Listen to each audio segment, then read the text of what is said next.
यहाँ मंच पर विराजमान डॉक्टर अनिल पटेल जी, श्री प्रतीक कंचन जी, श्री भावेश बराड़ जी, यहाँ के रजिस्ट्रार पीएम पटेल जी, श्री विजय शर्मा जी, और कोई भी जब अनुष्ठान किया जाता है तो कहा जाता है स्थानीय देवताभ्यो नमः, अर्थात यहाँ की अधिष्ठात्री vice chancellor doctor Neerja Gupta ji और इस सभागार में उपस्थित सभी प्रबुद्ध भाइयों और बहनों और छात्र छात्राओं, आज हम सब वन नेशन वन इलेक्शन के विषय के ऊपर विचार करने के लिए यहाँ एकत्र हैं। और आप देखिए कि इसमें कितना सुखद संयोग है कि हम गुजरात की धरती पर हैं, जहां से वन नेशन का आर्किटेक्ट माने जाने वाले सरदार पटेल की जन्मभूमि है। यानी आजादी के बाद वन नेशन के कॉन्सेप्ट को यदि मूर्त रूप प्रदान किया गया तो यहीं से, और उसमें भी गुजरात यूनिवर्सिटी में है। भी एक संयोग देखिए कि अब वो वन नेशन के उस कॉन्सेप्ट को अपनी पीक की तरफ प्रोपोगेशन में ले जाने के लिए नियति ने जिनको चुना है इस अमृत काल में, वो प्रधानमंत्री श्री नरेंद्र मोदी जी भी यहीं से हैं। और यही विश्वविद्यालय के वो भी अलमनी है और हमारे गृह मंत्री अमित शाह जी भी अलमनी है। और मुझे और प्रसन्नता इसलिए होती है कि भाई मैं उत्तर प्रदेश से आ रहा हूं, अर्थात मोदी जी की कर्म भूमि से आ रहा हूं और जन्मभूमि में आप सबके समक्ष उपस्थित है। परंतु उसी के साथ साथ यह भी ध्यान रखने की जरूरत है कि वो वन नेशन का कॉन्सेप्ट स्थापित न होने पाए, उसको चुनौती देने वाले जिन्ना भी यहीं से निकले थे।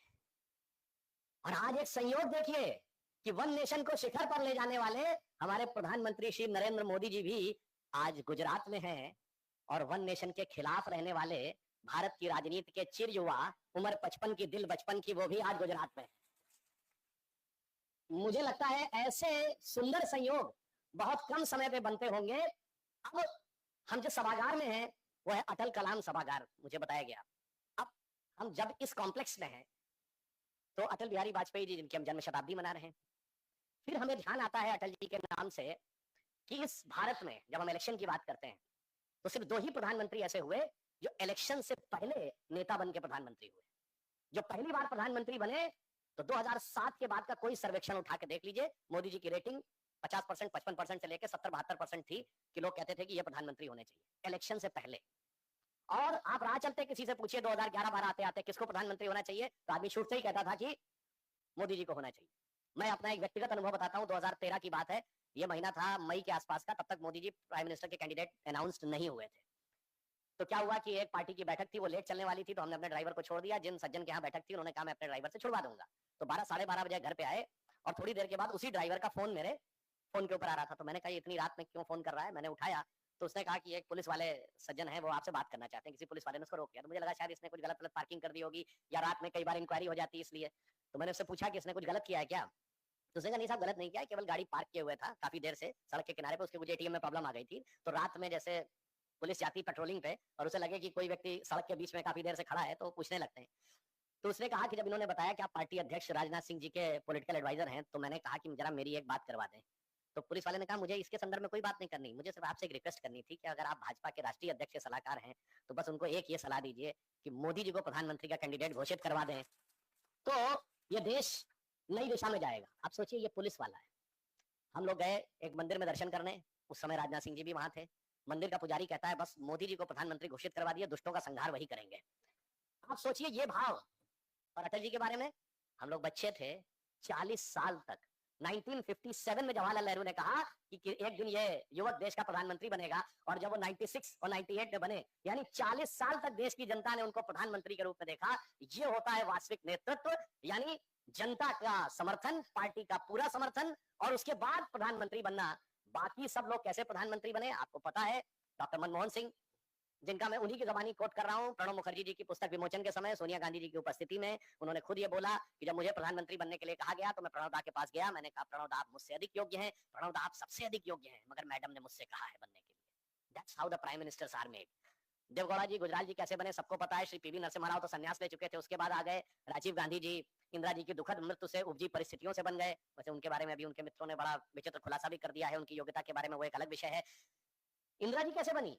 कांग्रेस के अंदर इंडिकेट सिंडिकेट की लड़ाई में गूंगी गुड़िया की संज्ञा पाकर बनी थी, जनता के समर्थन से पहली बार पीएम नहीं बनी। और जवाहरलाल नेहरू जी कैसे बने? 26 अप्रैल 1946 को कैबिनेट मिशन प्लान के तहत जब कांग्रेस का नया अध्यक्ष चुना जाना था और उसी को इंटरिम गवर्नमेंट का नेतृत्व लेना था, तो नए अध्यक्ष का चुनाव हुआ तो सारी प्रदेश कमेटियों से एक वोट पट्टाभी रमैया को 1 वोट कृपलानी को और शेष सारे वोट सरदार पटेल को और 0 वोट जवाहरलाल नेहरू जी को। लोकतंत्र के रक्षकों को देखिए, 0 वोट पाके प्रधानमंत्री बनने वाले शायद वो दुनिया के इकलौते व्यक्ति होंगे। तो ये दर्शाता है बाकी सब पीएम बन के नेता बने, हमारे नेता नेता बन के पीएम बने चुनाव के द्वारा। अब कलाम साहब की बात आती है तो मैं कहना चाहता हूं, कलाम साहब सिर्फ भारत के एक बहुत मूर्धन्य वैज्ञानिक नहीं थे। डॉक्टर कलाम से बड़ा साइंटिस्ट पूरे आलमे इस्लाम में पिछले कई 100 सालों में नहीं पैदा हुआ। शायद जिन लोगों ने इस्लामिक हिस्ट्री पढ़ी उन्हें पता हो, तकरीबन 10वीं शताब्दी के आसपास एक बहुत बड़ा इंटेलेक्चुअल यूनिवर्सिटी थी बगदाद में जिसको बैतुल हिकमत कहते थे। उसके बाद जब वहां एक गजाली मूवमेंट शुरू हुआ और वो फंडामेंटलिज्म की तरफ जाना शुरू हुए 11वीं-12वीं शताब्दी के बाद, तब से लेके आज तक कलाम साहब से बड़ा साइंटिस्ट कोई पैदा नहीं हुआ। आप सोचिए हम उस जगह पे बैठे हुए हैं, मगर अफसोस कि कलाम साहब का विरोध उन लोगों ने किया था कि वो राष्ट्रपति ना बनने पाए, जिन्होंने कहा दोबारा राष्ट्रपति ना बनने पाए। एक ही दिन कलाम साहब का नमाज़े जनाजा हुआ था और उसी दिन याकूब मेनन का नमाज़े जनाजा हुआ था। याकूब मेनन के नमाज़े जनाजा में कितने लोग गए थे और कितनों ने स्टेटमेंट दिए थे और कलाम साहब के साथ कौन गए थे? ये लोग कलाम साहब के साथ नहीं, आज भी औरंगजेब के साथ खड़े हुए हैं। ये दर्शाता है कि कितनी सोच के अंतर से हम चल रहे हैं और किस सोच के अंतर से वो चल रहे हैं। देखिए चुनाव का जब विषय आता है, वन नेशन वन इलेक्शन की बात करते हैं, तो चुनाव को लोकतंत्र का पर्व माना जाता है और उत्साह होता है। देखिए चुनाव के दौरान एक अलग माहौल रहता है, चुनाव प्रचार हो रहा होता है, टीवी पे डिबेट हो रही होती है, झंडे बैनर दिख रहे होते हैं, नेताओं की सभा हो रही होती है, तो एक त्योहार जैसा माहौल होता है। पर अगर त्योहार बहुत जल्दी जल्दी आने लगे तो लोग कहेंगे कामकाज की हानि होने लगी है। वैसी परिस्थिति यहाँ पे आती थी। एक बार अटल जी ने कहा था कि चुनाव लोकतंत्र के हृदय की धड़कन है, पर धड़कन अगर जल्दी जल्दी दिल धड़कने लगे तो समझिए स्वास्थ्य के लिए कोई समस्या पैदा होने वाली है। इसलिए प्रधानमंत्री श्री नरेंद्र मोदी जी ने एक विचार रखा कि पूरे देश में एक साथ चुनाव हो तो व्यवस्थागत दृष्टि से उचित और प्रभावी रहेगा। अब इसके पीछे जो रीजंस हैं वो मैं आपको 4 कैटेगरी में डिवाइड करके बताता हूं। नंबर 1 है फंक्शनल रीजन, दूसरा है पॉलिटिकल रीजन, तीसरा है कॉन्स्टिट्यूशनल रीजन और चौथा है सोशल रीजन। पहले हम फंक्शनल रीजन पे देखें। देखिए यदि एक साथ चुनाव होता है तो क्या होता है कि देश के संसाधन, देश की व्यवस्थाएं, सिक्योरिटी फोर्सेस का डिप्लॉयमेंट, जैसे पिछला 2024 का चुनाव हुआ तो 1,35,000 करोड़ रुपए खर्च हुआ चुनाव की प्रक्रिया में। ये सब तो ऑफिशियल वाला है और अनऑफिशियली जो कुछ लोग खर्चे हुए उसका कोई प्रॉपर अकाउंटेंसी सरकार के पास नहीं होती है। तो आप सोचिए इतना पैसा खर्च होता है और जब ये बार बार ये इलेक्शंस होते हैं तो सरकार को सहजता से कामकाज करने की बहुत चुनौती रहती है। आप देखिए अभी लोकसभा का चुनाव हुआ, उसके जस्ट बाद 2-3 महीने के बाद जम्मू कश्मीर और हरियाणा का चुनाव, उसके 2 महीने के बाद महाराष्ट्र और झारखंड का चुनाव, उसके 2 महीने के बाद दिल्ली का चुनाव, और अब अभी से शुरुआत हुई और बिहार के चुनाव पे बात आने लगी। 26 शुरू होगा तो असम और बंगाल का चुनाव, 26 का सेकंड हाफ आएगा केरल और तमिलनाडु का चुनाव, 27 शुरू होगा तो यूपी पंजाब और गोवा का चुनाव, 27 का एंड की तरफ आएंगे तो गुजरात का चुनाव। ये तो चलता ही रहेगा। यानी मौसम बदलते हैं मगर चुनाव का मौसम इस देश में नहीं बदलता। मतलब जाड़ा गर्मी हो या बरसात, हर मौसम में चुनाव की बात, तो पूरा देश इलेक्शन मोड में ही रहता है। प्रधानमंत्री जी ने भी एक बात कही कि एक बार सब कुछ सेटल हो जाए तो कम से कम चाहे किसी भी की सरकार बने किसी भी राज्य में, मुझे मुख्यमंत्रियों के साथ भी मिलकर काम करना है, देश को तेजी से आगे बढ़ाना है। तो 4.5 साल सब लोग मिलकर कंस्ट्रक्टिव काम करें, उसके बाद लास्ट के 6 महीने में जो भी पॉलिटिकल बात करनी है वो करें। मोदी जी ने यह बात बोली कि भाई मैं चाहता हूं कि मैं राज्यों के मुख्यमंत्रियों के साथ बेहतर सामंजस्य करूं, परंतु चुनाव की वजह से वो स्वयं नहीं कोऑपरेट करना चाहते और मुझे भी प्रचार के दौरान जाके उनके खिलाफ बोलना पड़ता, उनकी कमियों को उजागर करना पड़ता है। तो इस वजह से एक फंक्शनल समस्या इस देश में बनी रहती है। इसकी बजाय यदि एक बार once and for all settle हो जाए तो आप ये समझ सकते हैं कि वो 4.5 साल के लिए सब लोग मिलकर ईमानदारी से काम कर सकते हैं। दूसरा आप फंक्शनल एस्पेक्ट देखिए कि हमारे जो सिक्योरिटी फोर्सेज हैं उनका मुख्य काम इलेक्शन करवाना नहीं है, वो डिफरेंट जगहों पे अब डिप्लॉयड हैं। यदि एक बार तय हो जाए कि इस 1 महीने में ही उनके दोनों काम हो जाएंगे तो वो सिक्योरिटी फोर्सेस का डिप्लॉयमेंट और उसकी फर्दर फ्यूचर की प्लानिंग बेहतर तरीके से की जा सकती है। फंक्शनल में तीसरा एस्पेक्ट, हमारे सरकारी कर्मचारी और स्कूल के कॉलेजेस और स्कूल्स के जो टीचर्स इनकी ड्यूटी लगती है, वो भी एक बार यह स्पष्ट हो जाए कि बस यही एक समय है, उसके बाद बाकी समय में बार बार उनकी ड्यूटी लगना और उस वातावरण की आवश्यकता नहीं होगी। तो फंक्शनल दृष्टि से यानी ऑपरेशनल दृष्टि से यदि वन नेशन वन इलेक्शन होता है तो देश की फंक्शनिंग को स्मूथ करने के लिए बहुत सारे बहुत एप्रोप्रिएट चीजें हमारे सामने आ जाएंगे। और मैं एक और बात कहना चाहता हूं, आज हम 5वीं बड़ी अर्थव्यवस्था है, दुनिया के टॉप देशों में हमारा शुमार है। दुनिया के जो शक्तिशाली देश हैं उनमें से एक देश बताइए जहां हमारी तरह चुनाव होते रहते हैं लगातार। क्या अमेरिका में होते हैं? नहीं।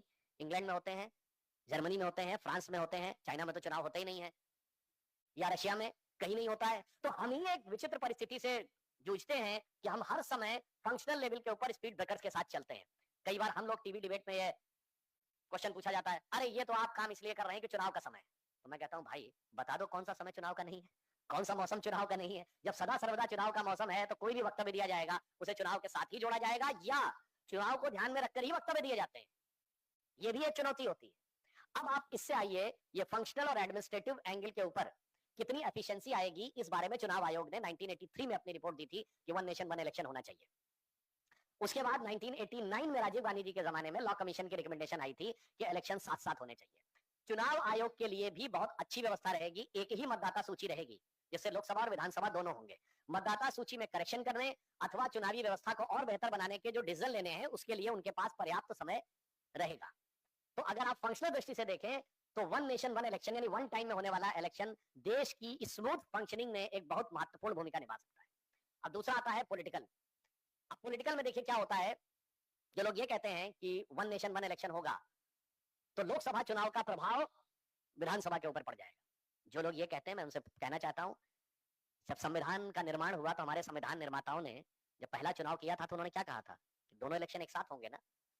तो अगर आप ये कह रहे हैं कि लोकसभा विधानसभा साथ होने से लोकतंत्र के लिए चुनौती पैदा होगी तो इसका मतलब आप संविधान निर्माताओं के भाव और विवेक को चुनौती दे रहे हैं। 52 से लेकर 67 तक तो वन नेशन वन इलेक्शन ही चला है। अगर ऐसा होता तो हमारी संविधान सभा में, जिसमें राजेंद्र प्रसाद जी थे, नेहरू जी थे, डॉक्टर अंबेडकर थे, सरदार पटेल थे, के.एम. मुंशी थे, बहुत सारे लोग थे, वो क्यों ये तय करते कि इलेक्शन साथ साथ होने चाहिए। इसलिए जो भी इसका विरोध कर रहा है इसका मतलब वो संविधान सभा के मूल विचार के खिलाफ खड़ा हुआ है। अब आप दूसरा पॉलिटिकल एंगल देखिए। पॉलिटिकल एंगल ये दिखाई पड़ता है, जो लोग कहते हैं कि साहब इलेक्शन में ऐसा होगा, तो मैं प्रैक्टिकल उदाहरण देता हूं। इस बार 2024 के चुनाव में तो हमारी सरकार बनी, मगर 2019 का लोकसभा चुनाव, तेलंगाना, आंध्र और उड़ीसा का चुनाव लोकसभा के साथ हुआ। लोकसभा में हमें शानदार सफलता मिली, 303 सीटें अकेले भारतीय जनता पार्टी को मिली। मैं 2019 की बात, मगर तेलंगाना में भी टीआरएस की सरकार बनी, आंध्र में जगनमोहन रेड्डी की सरकार बनी और उड़ीसा में बिजू जनता दल की सरकार बनी। तो जो लोग ये कह रहे हैं यानी एक ही दिन में वहां के मतदाता को एक ही बूथ पे जाके 2 बटन दबाने थे, एक इस मशीन में एक इस मशीन में, और उसने उसका ध्यान रखा कि किस मशीन में किसको वोट देना है और किस मशीन में किसको वोट देना है। मैं दूसरा एक व्यवहारिक उदाहरण बताता हूं। 1999 का महाराष्ट्र का चुनाव एक ही दिन हुआ। विधानसभा में हमारी सरकार नहीं बन पाई, तब शिवसेना बीजेपी की सरकार थी और कांग्रेस और एनसीपी की सरकार आ गई, मगर लोकसभा में मेजॉरिटी सीटें हमको मिली जब अटल जी प्रधानमंत्री बने थे दूसरी बार, 99 की बात है। और जो एनडीए को वोट मिले लोकसभा में वो विधानसभा से मिले वोट में से 10% ज्यादा थे। अर्थात पूरे महाराष्ट्र में 10% मतदाता ऐसा था जिसने विधानसभा में किसी और के लिए बटन दबाया और लोकसभा में किसी और के लिए बटन दबाया। इसलिए जो लोग ये कहने का प्रयास करते हैं इसका मतलब वो भारतीय मतदाता के विवेक पर सवाल उठा रहे हैं। भारतीय मतदाता बहुत समझदार है, उसे ये पता है कि मुझे कहां पर किसको वोट देना है। मैं एक पर्सनल एग्जांपल बताता हूं। हमारा जो लखनऊ में घर पड़ता है वो लखनऊ पूर्व विधानसभा में पड़ता है। वहां हमारे सरकार के एक पूर्व मंत्री थे गोपाल टंडन जी, उनकी मृत्यु हो गई तो वो सीट खाली हो गई। तो इसी 2024 के लोकसभा में उसके साथ बाई इलेक्शन हुआ।